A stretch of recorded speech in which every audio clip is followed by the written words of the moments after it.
Hello everyone. ఇలాంటి మరిన్ని interesting informative videos కోసం మా ఛానల్ ని సబ్స్క్రైబ్ చేసుకొని పక్కనున్న బెల్ ఐకాన్ ని యాక్టివేట్ చేసుకోండి. మీ వంతు సపోర్ట్ గా ఈ వీడియోని లైక్ చేయండి. వీడియో అనేది చాలా ఇంట్రెస్టింగ్ గా ఉంటుంది, చివరి వరకు చూడండి. వీడియోలోకి వెళ్లే ముందు మెగాస్టార్ చిరంజీవి గారు, కింగ్ నాగార్జున గారు, నటసింహం బాలకృష్ణ గారు అండ్ విక్టరీ వెంకటేష్ గారు, వీళ్ళ నలుగురిలో మీ ఫేవరెట్ హీరో ఎవరో, వీళ్ళ నలుగురు ఫిల్మ్స్ లో మీ ఫేవరెట్ ఫిల్మ్ ఏదో కింద కామెంట్ చేయండి.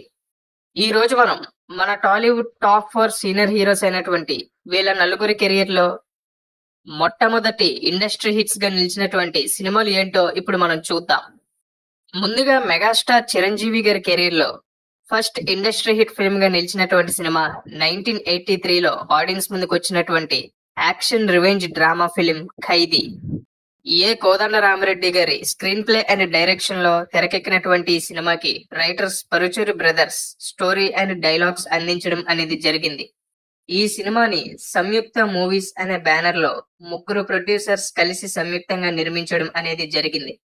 చిరంజీవి గారు హీరోగా నటించినటువంటి ఈ సినిమాలో ఆయనకి మాధవి గారు హీరోయిన్ గా నటించగా, ఇంపార్టెంట్ క్యారెక్టర్స్ లో సుమలత గారు అండ్ విలన్ గా రావు గోపాలరావు గారు నటించడం అనేది జరిగింది.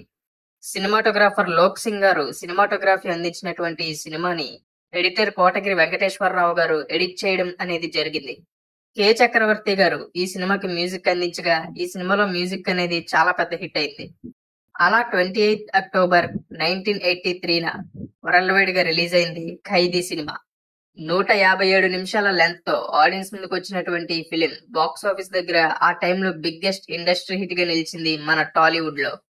చిరంజీవి గారిని చిన్న హీరోగా ఉన్నటువంటి స్థాయి నుండి స్టార్ హీరోగా నెంబర్ 1 పొజిషన్ కోసం సూపర్ స్టార్ కృష్ణ గారితో పోటీ పడే అంత రేంజ్ కి తీసుకువెళ్ళింది ఈ సినిమా మెగాస్టార్ చిరంజీవి గారిని. ఈ సినిమా అంత పెద్ద సక్సెస్ కావడానికి రీజన్ ముఖ్యంగా ఈ సినిమాలోని songs and action sequences and angry young man గా చిరంజీవి గారి పెర్ఫార్మెన్స్. అలా మెగాస్టార్ చిరంజీవి గారి కెరీర్ లో మొట్టమొదటి ఇండస్ట్రీ హిట్ ఫిల్మ్ గా నిలిచి సెన్సేషన్ క్రియేట్ చేసింది ఖైదీ. మరి ఈ సినిమా మీలో ఎంతమందికి ఫేవరెటో ఈ సినిమాపై మీ ఒపీనియన్ ని కింద కామెంట్ చేయండి. ఇక నటసింహం బాలకృష్ణ గారిని సౌత్ ఇండియాలోనే నెంబర్ 1 హీరోగా మార్చి ఆయన కెరీర్ లోనే ఫస్ట్ బిగ్గెస్ట్ ఇండస్ట్రీ హిట్ గా నిలిచినటువంటి సినిమా 1989లో ఆడియన్స్ ముందుకు వచ్చినటువంటి ముద్దుల మావయ్య. కోడి రామకృష్ణ గారి స్క్రీన్ ప్లే అండ్ డైరెక్షన్ లో తెరకెక్కినటువంటి ఈ సినిమాకి గణేష్ పాత్రో గారు డైలాగ్స్ అందించగా, ఈ సినిమా ఒరిజినల్ స్టోరీ అనేది పి వాసు గారు అందించడం అనేది జరిగింది. ఎందుకంటే ఈ సినిమా ఒక తమిళ సినిమాకి రీమేక్. భార్గవ్ ఆర్ట్ ప్రొడక్షన్స్ అనే బ్యానర్ లో ఎస్ గోపాల్ రెడ్డి గారు నిర్మించినటువంటి ఈ సినిమాకి సినిమాటోగ్రాఫర్ కెఎస్ హరి సినిమాటోగ్రఫీ అందించగా, ఎడిటర్ కె సత్యం ఈ సినిమాని ఎడిట్ చేయడం అనేది జరిగింది. కేవి మహాదేవన్ గారు ఈ సినిమాకి మ్యూజిక్ అందించగా, ఈ సినిమా సక్సెస్ లో మ్యూజిక్ కూడా ఎంతో కీలకమైన రోల్ ని ప్లే చేసిందనే చెప్పాలి. ఇక ఈ సినిమాలో బాలకృష్ణ గారికి హీరోయిన్ గా విజయశాంతి గారు నటించడం అనేది జరిగింది. అలా 138 నిమిషాల లెంత్ తో 7th ఏప్రిల్ 1989న భారీగా రిలీజ్ అయింది ఈ సినిమా. ఫస్ట్ షో నుండే బ్లాక్ బస్టర్ టాక్ ని దక్కించుకున్నటువంటి ఈ సినిమా అంతకు ముందు ఇండస్ట్రీ హిట్ గా ఉన్నటువంటి మెగాస్టార్ చిరంజీవి గారి అత్తకియముడు అమ్మాయికి మొగుడు సినిమా కలెక్షన్స్ ని, ఇండస్ట్రీ రికార్డ్స్ ని డబుల్ మార్జిన్ తో బ్రేక్ చేసి సౌత్ ఇండియాలోనే అతిపెద్ద ఇండస్ట్రీ హిట్ గా నిలిచి సెన్సేషన్ క్రియేట్ చేసింది. అప్పటికి సౌత్ లోనే టాప్ స్టార్స్ గా ఉన్నటువంటి రజనీ, చిరు అండ్ కమల్ హాసన్ లాంటి హీరోలను వెనక్కి నెట్టి బాలకృష్ణ గారు సౌత్ ఇండియాస్ నెంబర్ 1 హీరోగా మారిపోయారు ఈ సినిమా సక్సెస్ తో. ఈ ఫిలిం సక్సెస్ తో ఆయనకి బాలీవుడ్ నుండి కూడా మూవీ ఆఫర్స్ రావడం అనేది స్టార్ట్ అయింది. మేజర్ కమర్షియల్ సక్సెస్ గా నిలిచినటువంటి ఈ సినిమా 29 సెంటర్స్ లో 100 రోజుల రన్ ని సాధించి అందరినీ కూడా ఆశ్చర్యానికి గురి చేసింది. ఈ విధంగా నటసింహం బాలకృష్ణ గారి కెరీర్ లో మొట్టమొదటి ఇండస్ట్రీ హిట్ సినిమాగా నిలవడం మాత్రమే కాకుండా, ఆ టైంలో టాలీవుడ్ ఎప్పుడూ చూడని విధంగా బిగ్గెస్ట్ ఇండస్ట్రీ హిట్ గా నిలిచింది. అండ్ బాలకృష్ణ గారిని రజనీకాంత్ గారు, చిరంజీవి గారు, కమల్ హాసన్ గారిని మించే అతిపెద్ద స్టార్ గా సౌత్ ఇండియాస్ నెంబర్ 1 హీరోగా మార్చింది ఈ ఫిలిం. ముఖ్యంగా ఈ సినిమాలో బాలకృష్ణ గారు చేసినటువంటి డాన్స్ అనేది చిరంజీవి గారిని కూడా డామినేట్ చేసి ఇండియా మొత్తాన్ని షేక్ చేసిందనే చెప్పాలి. మరి ఈ సినిమా మీలో ఎంతమందికి ఫేవరెటో ఈ సినిమాపై మీ ఒపీనియన్ ని కింద కామెంట్ చేయండి. ఇక కింగ్ నాగార్జున గారి కెరీర్ లో మొట్టమొదటి ఇండస్ట్రీ హిట్ గా నిలిచినటువంటి సినిమా 1989లోనే రిలీజ్ అయినటువంటి trend setter film Shiva. Ram Gopal Varma గారి story, screenplay and direction లో తెరకెక్కినటువంటి ఈ సినిమాకి తనికెల భరణి గారు డైలాగ్స్ అందించడం అనేది జరిగింది. Annapurna studios and SS creations అనే బ్యానర్స్ లో జాయింట్ గా ఈ సినిమాని నిర్మించారు అక్కినేని వెంకట్ అండ్ యార్లగడ్డ సురేంద్ర అనే ప్రొడ్యూసర్స్. నాగార్జున గారి అన్నయ్య అక్కినేని వెంకట్ గారు కూడా ఈ సినిమాకి వన్ ఆఫ్ ది ప్రొడ్యూసర్ గా నిర్వహించారు. నాగార్జున గారు హీరోగా నటించినటువంటి ఈ సినిమాలో అమలా గారు ఆయనకి హీరోయిన్ గా నటించగా, రఘువర్ణ్ గారు విలన్ గా నటించడం అనేది జరిగింది. సినిమాటోగ్రాఫర్ ఎస్ గోపాల్ రెడ్డి ఈ సినిమాకి సినిమాటోగ్రఫీ అందించగా, ఇళయరాజా గారు ఈ సినిమాకి సంగీతం అందించడం అనేది జరిగింది. ఈ సినిమాలో సాంగ్స్ కూడా బ్లాక్ బస్టర్ హిట్ గా నిలిచాయి.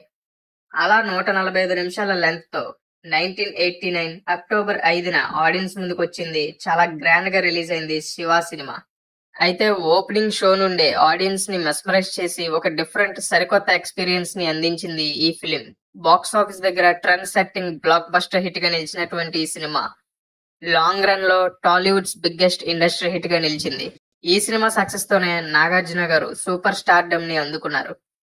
అలా కింగ్ నాగార్జున గారి కెరీర్ లో మొట్టమొదటి ఇండస్ట్రీ హిట్ ఫిలిం గా ఆయన్ని సూపర్ స్టార్ గా మార్చినటువంటి సినిమాగా నిలిచింది శివ. మరి ఈ సినిమాపై మీ ఒపీనియన్ ని, ఈ సినిమా మీలో ఎంతమందికి ఫేవరెటో కింద కామెంట్ చేయండి. ఇక ఫైనల్లీ విక్టరీ వెంకటేష్ గారి కెరీర్ లో ఇండస్ట్రీ హిట్ గా నిలిచినటువంటి మొట్టమొదటి సినిమా 1992లో రిలీజ్ అయినటువంటి చంటి. రవిరాజ పినిశెట్టి గారి డైరెక్షన్ అండ్ స్క్రీన్ ప్లే లో తెరకెక్కినటువంటి ఈ సినిమా తమిళ్లో చిన్న తంబిగా వచ్చి అక్కడ కూడా సూపర్ డూపర్ బ్లాక్ బస్టర్ గా నిలిచినటువంటి సినిమాకి official Telugu remake. G Satyamurthy గారు ఈ సినిమాకి డైలాగ్స్ అందించడం అనేది జరిగింది. ఇక ఈ సినిమాలో హీరోగా విక్టరీ వెంకటేష్ గారు నటించగా, హీరోయిన్ గా మీనా గారు నటించడం అనేది జరిగింది. Producer KS Ramarao creative commercials అనే బ్యానర్ లో ఈ సినిమాని నిర్మించగా, సినిమాటోగ్రాఫర్ కె రవీంద్ర ఈ సినిమాకి సినిమాటోగ్రఫీ అందించగా, ఎడిటర్ కృష్ణమూర్తి ఈ సినిమాని ఎడిట్ చేయడం అనేది జరిగింది. ఇళయరాజా గారు ఈ సినిమాకి సంగీతం అందించగా, ఈ సినిమా కూడా మ్యూజికల్ గా బిగ్గెస్ట్ హిట్ గా నిలిచింది. అలా 139 నిమిషాల లెంత్ తో 10th జనవరి 1992న ఆడియన్స్ ముందుకు వచ్చింది ఈ ఫిలిం. టాలీవుడ్ బాక్స్ ఆఫీస్ దగ్గర మొట్టమొదటి 9 కోట్ల షేర్ కలెక్ట్ చేసినటువంటి సినిమాగా సెన్సేషన్ క్రియేట్ చేసి బాక్స్ ఆఫీస్ దగ్గర all time biggest industry hit గా నిలిచింది ఈ సినిమా. వెంకటేష్ గారిని సూపర్ స్టార్ గా మార్చినటువంటి ఈ ఫిలిం ఆయన కెరీర్ లో వచ్చినటువంటి ఫస్ట్ ఇండస్ట్రీ హిట్ ఫిలిం గా నిలిచింది. 4 నంది అవార్డ్స్ ని అందుకున్నటువంటి ఈ సినిమా 40 డైరెక్ట్ సెంటర్స్ లో 100 రోజుల రన్ ని సాధించి ఈ రికార్డ్ ని సాధించినటువంటి ఓన్లీ తెలుగు ఫిలిం గా టైంలో నిలిచింది. సెంటర్స్ పరంగా కూడా ఇండస్ట్రీ రికార్డ్ ని క్రియేట్ చేసింది చంటి సినిమా. ఈ విధంగా మన టాలీవుడ్ టాప్ 4 సీనియర్ హీరోస్ అయినటువంటి మెగాస్టార్ చిరంజీవి గారు, కింగ్ నాగార్జున గారు, నటసింహం బాలకృష్ణ గారు అండ్ విక్టరీ